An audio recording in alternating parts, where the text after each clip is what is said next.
I'm Gokul and I'm a part of End of the Day Talks, which is the podcast club of SPJIMR. Today we have Naman and we are going to chat about our initial days of our MBA journey. I guess nepotism does work, right? Yeah, by the way, he's also my roommate as well. Yeah. So Naman, why don't you introduce yourself?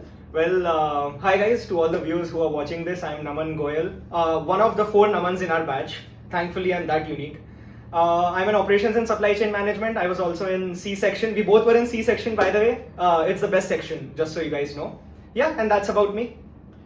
So Naman, before you had stepped into this college, you would have had a lot of expectations from an MBA curriculum, right? So how did the day one reality check strike you, and how was the reality of day one different from your expectations? I mean, to be honest, I did not have a lot of expectations when I got into SP, right? I mean, it's not that SP is bad or something, but it was just that an MBA was the next step for me. So I was like, okay, I'll go and have fun, I'll sleep a lot, I'll talk to people, I'll make friends, I'll have parties and all. But then when I entered here on day one, I realized I have a foundation exam the next day. And I think it was a lot of people who helped me study for that foundation exam, and I could thankfully pass that exam with good marks being in apostrophe. Yeah, but yeah, it was a nightmare the first day, honestly speaking. And you would have had an undergrad, right? Yeah. So your undergrad college would have had a big campus with a lot of sports facilities and hostel. I think hostel life is not something that you will be new to, right? Yeah. So how are the hostels here different from your undergrad, and how was the campus as a whole of SPJIMR different from your undergrad campus? So I was in an NIT during my undergraduate, right? So it was a pretty huge campus, around 300 acres, a lot of greenery around, a lot of stuff to do. But I'll tell you, the hostels were absolutely terrible. I'll not mince my words. I hated the hostels back in undergrad. It was only nice because of my friends. But then I met yours truly in B26 room 307. And the first experience I had in a particular hostel was this guy getting locked inside the room and I had to open it with a key. So that was the first interaction we had. Also, all the rooms have AC, so that's a big plus. Second, if I have to talk about the campus itself and not just the hostel, I think there's a lot of facilities. We have a new rec center and I actually use it a lot on a daily basis. The acad block is actually amazing. My acad block in undergrad was a dilapidated building with government officials going here and there knowing nothing. Right, so it's actually a pretty organized campus, I would say, and it's a huge thing to even have a campus in Mumbai. You see some other colleges, I won't name the colleges, but they are famous for the lifts, and we are famous for a campus that we have in Mumbai. Yeah, that is very true, because getting locked inside the room, I think that is how 90% of the MBA journey started. Yeah. Before coming here, right, you would have been a part of multiple WhatsApp groups, right? Mm-hmm. I do remember being a part of a group called SP Got No Talent as well. I mean, there are a lot of WhatsApp groups that we have been a part of.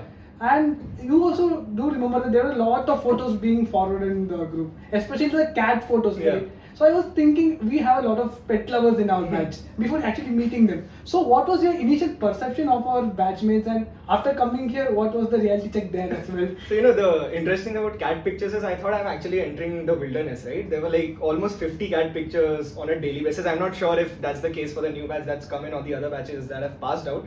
But yeah, there was a humongous number of cat pictures, and honestly, I was never a cat person. But those cat pictures, they always had a funny connotation attached with it. I'm sorry, I forgot. What was your other question? No, like, what was the initial perception of the whole batch, and how it was different after you started interacting with these people? So it was actually fun, right? A lot of jokes, some which I shouldn't tell on camera, some that you guys would know probably, right? So it was actually really fun. A lot of people were active throughout the day on WhatsApp on the notice periods. Everyone was having fun. Even when I came on campus, everyone was really very jolly, It did not take me a lot of time to form friends. I know a lot of introverts who have a lot of friends, so that's a different change that you get to see here. That is really true. I think SPJIMR has a cohort of mixed people, and it is fun to be around them. Yeah. And so, as you mentioned, right, we started our MBA journey with the foundation exam. I mean, foundation exam on our second day. Yeah. And it had finance as well.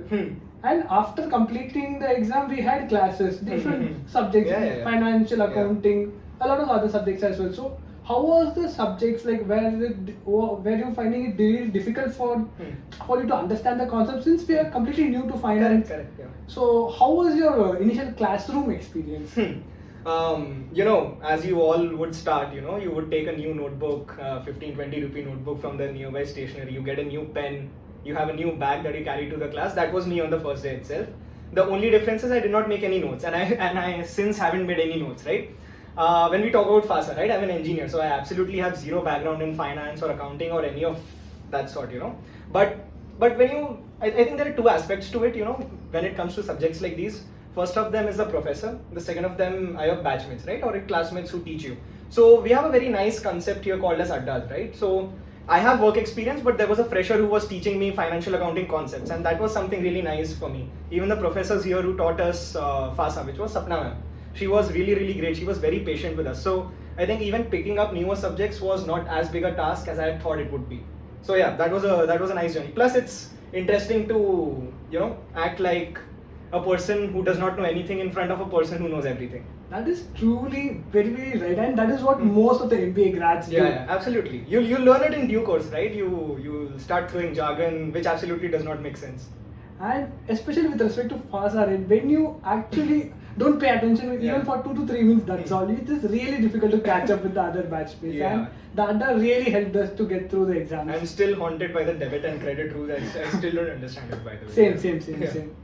Okay, in an MBA setting, right, there's this concept of ACAD groups, right? Yeah. So we have this concept of ACAD groups where we are divided into people of 5, and I think majorly different specialization people are there in the group. So how was it working in a group setting like this? Because it's completely different when you compare it to working in an office setup. So how was it like doing assignments with them? Because during the initial phase especially, there are people with a lot of energy, and people are very excited, and they want their ideas to be heard, and it's very difficult to get a consensus of all the people. So how was it working with your ACAD group initially? So I was actually very fortunate enough to have a great ACAD group 42 or 41, if I remember the number correctly. Special mention to Tejas, Basit, Pranjali and Rhythm. Thank you so much, guys, for making it a great ACAD group. But no, you bring up a nice point, right? There's a lot of dynamics that go on with people of different backgrounds, right? So my particular ACAD group had people from finance, from information management, marketing, and myself from ops, right? So usually when you would have, let's say, a FASA assignment, right, we would bank all our hopes on Basit. But the good thing is, even though he would do a lot of the work, we would still understand, because he would make it easier for us to understand. If there was an ops assignment, yes, obviously the onus fell on me, right? And there was something related to information management, design thinking, as you'll go through the courses later on, or probably you've done through it. IM people would come and use, right? So it's actually a nice process that you go through. So you get to learn from other people, you get to teach other people. Ultimately, you'll fight, you'll have fun, but it's all worth it, I would say. And special mention to ACAD groups, right? There is no ACAD group without arguments. Oh, absolutely. Without arguments, you cannot work in an ACAD group. You'll be at each other's throat on the second week, but then you'll be partying in some club down here. Definitely, I think ACAD groups are your first friends. Oh yeah, absolutely, yeah. All the initial plans get started with an ACAD group, right? Of course, definitely. Naman, so you had done engineering before, right? Yes. I don't think engineering curriculum has a lot of workload compared to an MBA curriculum, but your learning there is also immense, just like here. So how is MBA different from an engineering program? So I would say, engineering is kind of like a foundation for you. You would learn the technical stuff about your particular course, be it civil, mechanical, computer science, whatever. And it wasn't very application oriented, I would say. So let's say if I was learning about, I'm a civil engineer by background, if I'm learning about building foundations, right? So I didn't actually go on site and actually build a foundation. Fair enough. In MBA, whatever you learn, all the case studies and all, they're real case studies. So whatever I've learned has definitely helped me, but it's more application based in MBA, right? So if I'm learning about inventory management, I might actually go down the road and use it in my internships, as you've probably done it, as I've probably done it, and many of you would have done it, right? So it's more application based, it's more practical, and it forces you to use your brain a lot more than just ChatGPT. And one major difference I have spotted from between engineering and MBA is that when you are part of an engineering college, right, you go deep into one subject. But in the case of an MBA, you actually learn multiple subjects that you are encouraged to learn more and more. Correct. So that is something that I have gained from. Correct. You would be a all-rounder. Yeah, you have to be an all-rounder, and it's actually upon the student itself to go deeper into a subject that they are interested in. Yeah, exactly. So if you can go back in time and give one advice to your pre-MBA self, what will it be? Keep an open mind, I would say. Yeah, I think that's the best advice I would give to everyone, or even myself, before joining MBA. Keep an open mind. Don't think that this subject is nice, this subject is bad. Just learn everything, take everything bite-sized, and try to build a base out of it. Exactly. I think the initial bias that we have, if we can try to overcome it, I think that will be very helpful. Absolutely. See, being an engineer, I'll tell you, I used to think engineers are the only smart people in the room, right? That's absolutely wrong. If that was the case, every engineer would be a topper, but that's absolutely wrong. There's a lot of smart people, and I didn't even realize that before coming for an MBA. So yeah, that was an eye-opener in that case. Definitely true. Yeah. So we are coming to the conclusion of the video. I think a lot of juniors of our college will be also watching this video. So do you have any advice or tips for them so that they can navigate the initial days successfully? Have fun. Have lots of fun. Have lots of fun, yeah. Have lots of fun. Get locked in the room. Don't break anything. Yeah, I guess we've broken a lot of things, but yeah, try not to break anything. Try to pay attention in FASA for sure. Try to pay. See, I'll tell you, many people say CGPAs don't matter.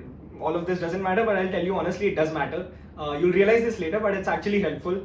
Have fun, talk to people, make new friends, go out and party. Also learn a lot. I think the dean has already told you enough that you are here to learn, and I'll say you should learn. But yeah, keep relaxed, sleep well, and yeah, have fun, eat food. Yeah, I think that pretty much sums it up. So yeah, thanks a lot for watching this video. And if your MBA journey has also started with you getting locked in your room, please do mention the experience in the comments. Thanks a lot for watching. Also, subtle brand promotion, guys. Cheers. Cheers.